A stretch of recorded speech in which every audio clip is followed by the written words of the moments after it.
Mister யாரையா என்னையா பேச ஆரம்பிச்சு என்னையா அதெல்லாம் என்னம்மா ஒண்ணு வந்து மவுண்ட் ரோட்ல பில்டிங் வாங்கன்னு சொல்லியிருந்தீங்கல்ல அது விஷயமா ஓனர் கால் பண்ணியிருந்தாரு எவ்வளவு க்ரோஸ் சொல்லியிருக்கான் அவன் நேத்துல இருந்து தொல்லை பண்ணிட்டு 3 கோடி சொன்னார் சார் அந்த சின்ன ப்ராஜெக்ட்ல வேணாம்னு சொல்லு அந்த லேண்டே வேணாம்னு சொல்லு அது அவமானமா இருக்கு அதனால ஏதோ ஒரு கஷ்டத்துல காணும் சரி விடு வேற யார் கால் பண்ண கால் சென்ட்ரல் மினிஸ்டர் எலெக்ஷன் நீங்க ஃபைனான்ஸ் பண்ண முடியுமான்னு கேட்டு ஓ அந்த என்னையா நம்ம உயிரை வாங்கிட்டு இருக்கா அவர் நின்னா நிக்கட்டும் நான் போன வாரமே சொல்லிட்டேனே அதெல்லாம் பண்ண முடியாது நம்மளாலன்ட்டு எவ்வளோ அமௌண்ட் கேட்டுங்கக்கா அது கோடி கணக்கில் கேட்குறாரு சார் ஒரு 500 கோடினா கூட கொடுத்துடலாம் 1300 கோடி கேட்குறான் இருந்தாலும் நம்பி எப்படி கொடுத்து எல்லாம் மீடியா சார் நீங்க பர்சனலாக அப்புறம் பேசுங்க சார் தம்பி போப்பா சார் எவ்வளோ சார் அவன் சார் இவ்வளோ நேரம்லாம் உட்காந்து இல்லை சார் சரி சரிப்பா முடிச்சானு போப்பா சார் தப்பா நினைக்கிறீங்க சார் மீடியா எல்லாம் நிறைய பேர் மக்கள் பார்த்துக்கிட்டு இருக்காங்க அதுவும் ரோலிங்ல தான் இருக்குமா அந்த டைம் கட் பண்ணி வைக்க மாட்டீங்களா அப்படி இது மாதிரி முக்கியமான மேட்டர்லாம் கட் பண்ணி அதையே போட்டுன்னு போனாங்களாம் உங்களுக்கு பிரச்சனை யாரு அதுக்காக தான் சொன்னேன் சரிங்க சார் இப்போ நம்ம பேட்டிக்கு வருவோம் ரொம்ப அழகா நீங்க வந்து ரொம்ப வளர்ந்துருக்கீங்க இந்த துறையில வந்து நீங்க நினைச்சு பாத்தீங்களா இது மாதிரி ஒரு பிச்சைக்காரனா வந்து இந்த அளவுக்கு நீங்க முன்னேற்றம் அடைவீங்கன்னு நினைச்சு பாத்தீங்களா ஏன் இந்த துறைக்கு வந்தீங்க ரெண்டுத்துக்கும் ஒரே பதில் தான் என்ன பொறுத்தவரை கேட்டீங்கன்னா நான் இந்த துறைக்கு வரணும் அப்படின்றதுக்கு முக்கிய காரணம் பள்ளி படிப்பு பள்ளி படிப்பால பிச்சை இல்ல பள்ளி படிப்புக்கு போனேன் அப்போ டீச்சர் சொன்னாங்க நீ பிச்சை எடுக்க கூட லாய்க்கு இல்ல ஓ அது வந்து பார்க்க வந்த எல்லாம் சொன்னாங்க படிச்சவன் ஏதோ பண்ண முடியலன்னா பரவாயில்ல படிக்காத நம்மளை போய் பிச்சை எடுக்க கூட லாய்க்குன்னா அப்படி என்னதான் இருக்கு அதுல அப்படின்றதுக்காக வந்தேன் ஆனா பார்க்க போனா இன்னைக்கு வந்து அந்த ஒரு வார்த்தை தான் அந்த ஆசிரியரை வந்து உண்மையிலே மறந்துடக்கூடாது அவங்க அன்னைக்கு துரத்தி விட்டதுனால சரி பிச்சை எடுத்து தான் பார்ப்போமேன்னு பார்த்து இன்னைக்கு இவ்வளோ ரூபா இவ்வளோ சொல்லப்போனா ரகுவரன் சார் ஒரு படத்துல பண்ணியிருப்பாரு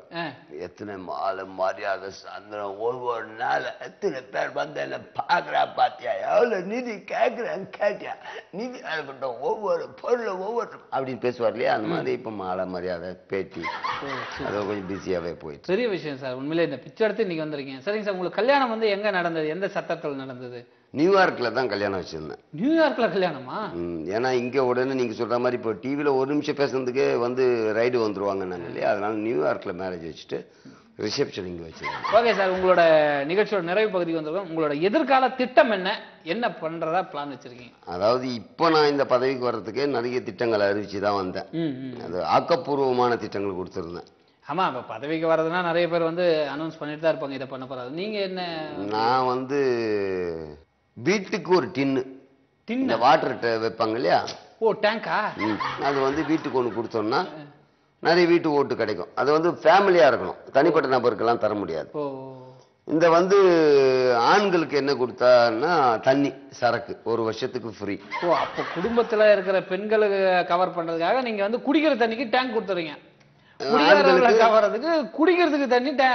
டேங்கர் வைப்பீங்க ஆமா அவன் போதையில வந்தா பொண்டாட்டி மூஞ்சி பிடிக்காது அதனால லேடிஸ்க்கு வந்து அழகு சாதன பொருட்கள் ஓ இன்னும் அந்த பெண்களை கவர்றதுக்கு மேக்கப் ஐட்டம் கொடுக்குது சூப்பர் சார் சூப்பர் சார் அது அவங்க பிள்ளைங்களுக்கு என்ன பண்றோம்னா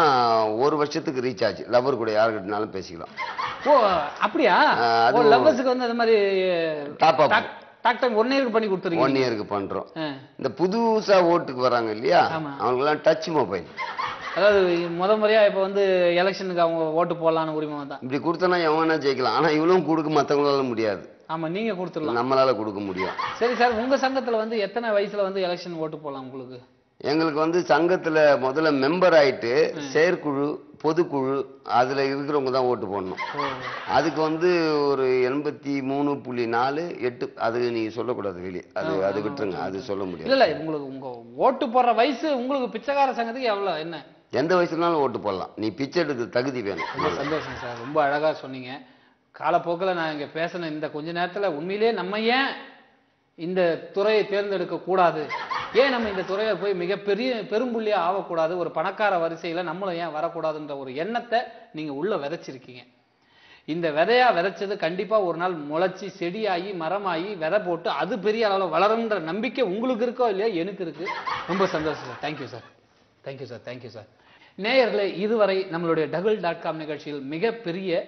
இந்தியாவின் மிகப்பெரிய பொருளாதார ரீதியில் அது மட்டும் இல்லாமல் அந்த பணக்காரர் வரிசையில் 22ஆம் இடத்தில் பிடித்த ஒரு மிக பெரும்புள்ளியை நாம் பேட்டி எடுத்தோம் ரொம்ப சந்தோஷமா இருந்தது அவருடைய வாழ்க்கை வரலாறை தெரிஞ்சுக்கிட்டோம் மீண்டும் அடுத்த நிகழ்ச்சியில் இதே போல வேறொரு தருணத்தில் சந்திப்போம் நன்றி, வணக்கம். உங்கள் அன்பு நண்பன் முல்லை தனசேகரன்.